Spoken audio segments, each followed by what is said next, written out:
What's up, y'all? Welcome back. Welcome back.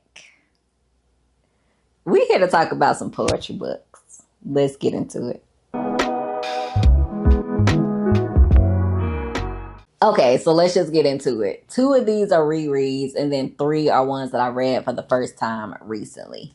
So the first one is Native Guard by Natasha Trethewey. I read her memoir earlier this year called Memorial Drive, and it was so heartbreaking. And she talked about how that book was like part of her therapeutic journey to dealing with the grief and trauma of her life, namely her mother's passing or murdered. Her mom was murdered. And so in the back of the book, it, like when you read the author's biography, it mentioned that she had a poetry collection that won a Pulitzer Prize. And I was like, oh, I like poetry. Let me see what it's about. So I picked it up and it was so good. Um, it's also like a memorial to her mom. It's a lot of these poems are about grief, pain, heartbreak, healing. One of my favorite poems in here is called The Graveyard Blues, and it just talks about like that feeling of laying somebody to rest, like at the graveyard, at their grave site, and all the emotions and feelings that come with it. Like it was so relatable, and I was like, wow, like it really made me think about, some stuff. I like myth. I like scenes from a documentary history of Mississippi, and I liked Native Guard. Those were my favorites. The whole thing was good, but those were definitely my favorites. This one actually came with an audio CD. My goal was to listen to the CD, but I didn't. I didn't. I think this is something like the next time that I listen to it, the next time I want to reread this, I think I'll listen to the CD. But yeah, they were good, man. Graveyard Blues, so sad, myth. Yeah, like they were so good. So yeah, if you're looking for something that's heavy on like grief, losing a loved one, dealing with the aftermath of that, like even like her poems about Mississippi, they still have like a covering of grief, like of the land, you know what I mean? So I thought it was good. Just like Memorial Drive, you can tell this was therapy for her, probably like a portion of it. And it won a Pulitzer Prize. If y'all looking for something, let me see. Does it have a picture of her in here? It does. That's Natasha Trethewey. Her mom is black and her dad's white. She talks about that in here too, and in her memoir. The next one, this one was a reread. I feel like I reread this one every few years. I kid you not. Maybe, no, it's about every few years. 2, 3, 4 years. I got so much in here highlighted. That one is For Colored Girls Who Have Considered Suicide When the Rainbow Is Enough.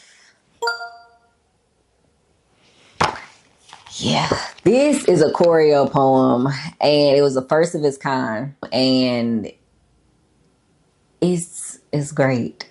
It's great. It's about black girlhood, black womanhood, things black women have to deal with, trauma, sisterhood, friendship, resilience, pain, unbearable things. It starts off talking about how it was written as a choreo poem, but also over the years how it's been adapted to actual plays, and the author was actually in the original plays, and it just talks about like a portion of this before we even get to the poems. Let me see. This much of the book, it's not that much. I hope y'all can see. This much of it is just talking about like the history of the poems. Like it talks about again how it started off and like with the author and telling her friend that she wrote it, and then it became a play, and then how the play grew into something else, and how it's been adapted over the years, and how it was televised, and then later on how Tyler Perry adapted it into a movie, and so many different things. And then you got at the end of it, you actually have like photos from like when it was a play. I hope you can see this. Let me see. Maybe if I move my head. Photos of like when it was a play, but then also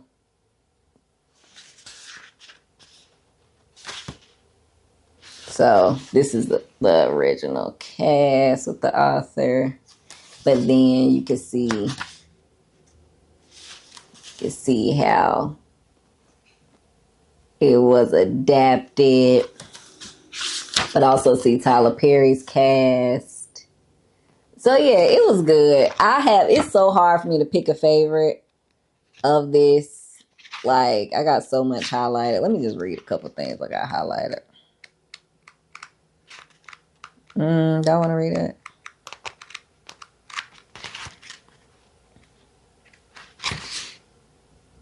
My love is too delicate to have thrown back on my face. My love is too beautiful to have thrown back on my face. My love is too sanctified to have thrown back on my face. My love is too magic to have thrown back on my face. My love is too Saturday night to have thrown back in my face. My love is too complicated to have thrown back in my face. My love is too music to have thrown back in my face.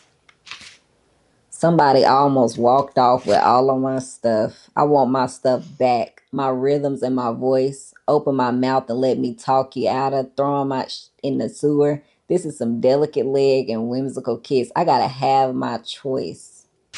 Somebody almost walked off with all of my stuff. Not my poems or a dance I gave up in the street, but somebody almost walked off with all of my stuff. One thing I don't need is any more apologies. I got sorry greeting me at the front door. You can keep yours. I don't know what to do with them. They don't open doors or bring the sun back. They don't make me happy or get a morning paper. Didn't nobody stop using my tears or wash cars because of sorry. I am simply tired of collecting. I don't know. I didn't know it was important to you. If you call to say you sorry, call somebody else because I don't use them anymore.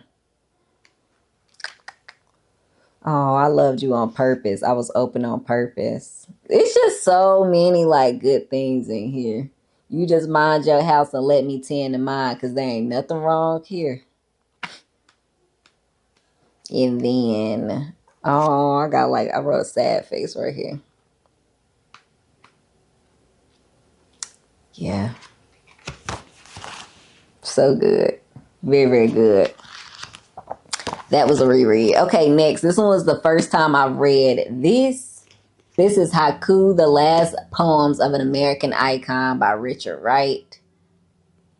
This starts off with an introduction from Richard Wright's daughter, Julia Wright. And she just talks about like for the final years of Richard Wright's life where he's battling like grief and loss and sickness and everything else that comes with that. He would carry like this notebook around him and just constantly write haikus.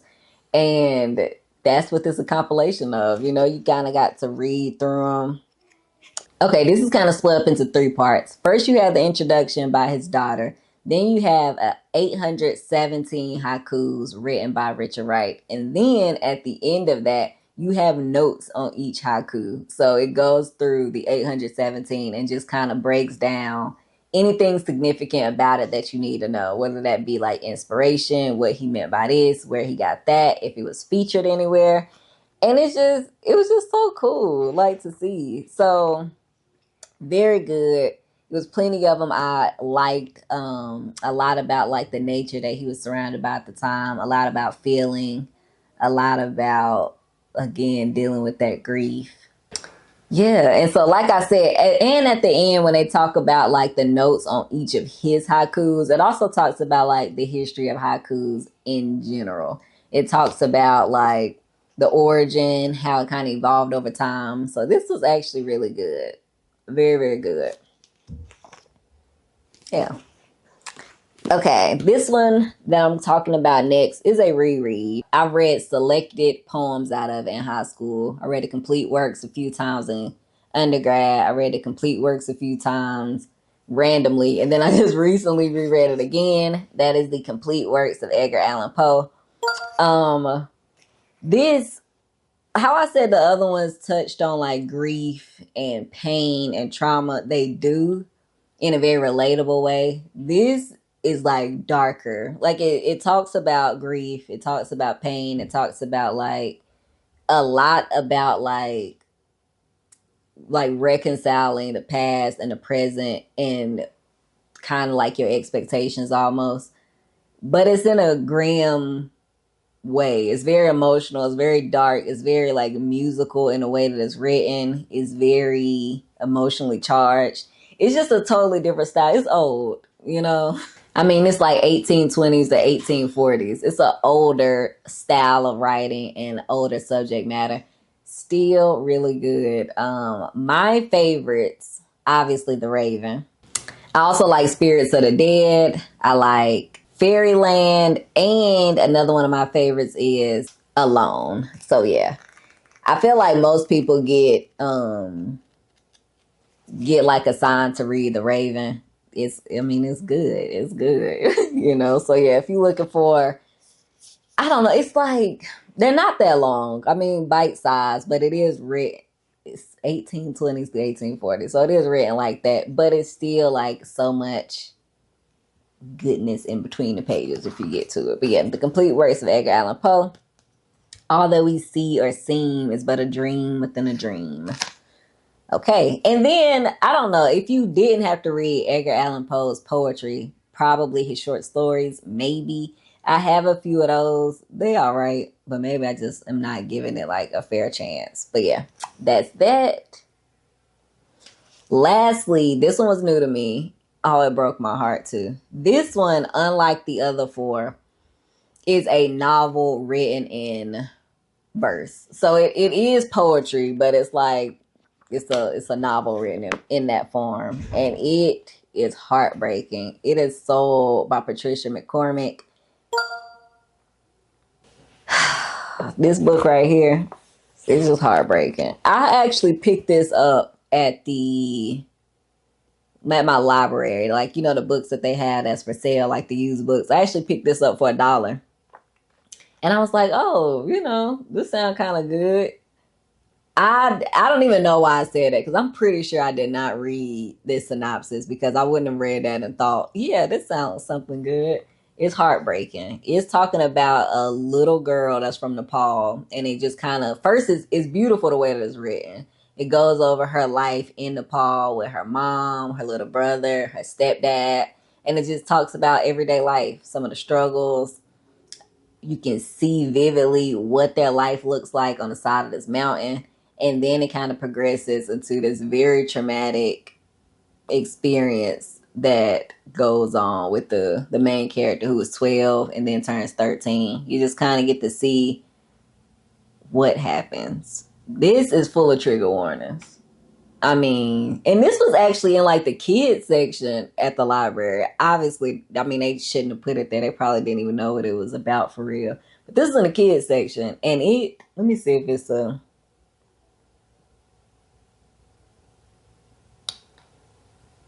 Okay, she believes, because her family is very poor, she believes that she's going to work in a big city as a maid. And so that's what she thinking, you know, she 12, she thinking that's what I'm gonna do.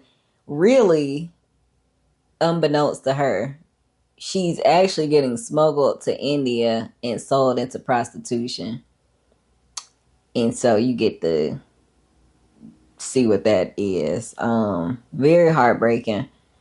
But before it even got to that point, I just feel like it's written well. Before it got to that point, you really got a vivid view of what's going on. Like, again, I don't read many novels in verse, but this was good. Made me want to read more.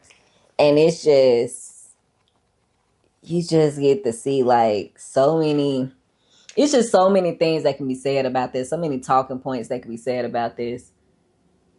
I see it was a National Book Award finalist. I didn't know about it until I just saw it at the library, but oh my goodness. Yeah. That's it. So all of these they're all emotional in different ways. This is emotional because you like that little girl and you get to just see hope dwindle, and then like a little spark just come and go. And then it's emotional. I hope this is, let me see. Okay, this is emotional because it's literally dealing with the grief of losing her mother. Also, just the injustices that happen in her home state. This is emotional because I am a Black woman. And so much of this, I felt like I felt like I was reading about me and my sisters and my cousins and my aunts and just the black woman experience. Not one person. It's not like I'm saying all black women are monolith, but like it just felt so familiar. And that's what was painful, that it was common, that it like you do feel unsafe, that you think that strangers might do these things to you when it's really people you know. That's why that was sad. This is heartbreaking because I think about everything that Richard Wright's life stood for, the things that he went through, thinking about the fact that he was writing these. And the reason that he kind of chose to write haikus was because of his shortness of breath at the time when he was struggling and sick, and like a last effort to just put out what you love, words. You know what I mean? This is heartbreaking because it's so grim, dark. This man is like going through a crisis. He lose not in this book, in every poem, there's some kind of crisis, and you can feel like, wow, you're like you got a front row seat to watch it. Somebody lose they self. They going out of control. They either losing hope because what they thought was going to be the future is not. They're losing hope because they just miss somebody so much. They drinking themselves asleep. And then you think about actual Edgar Allan Poe, and he really was a drunk. He really was like this guy going down a downward spiral and stuff like that. So yeah, that's these, y'all. I'm not saying all poetry is sad. All poetry is not sad. I have happy poetry on my shelves. I didn't even try to theme this and to be like, oh, these made me sad, but they were heartbreaking. Not all poetry is heartbreaking. I got happy poetry too. But yeah, that's it, y'all. If you like poetry, drop some poetry recommendations in the comments as well. Yeah, and I'm gonna see y'all on the next one.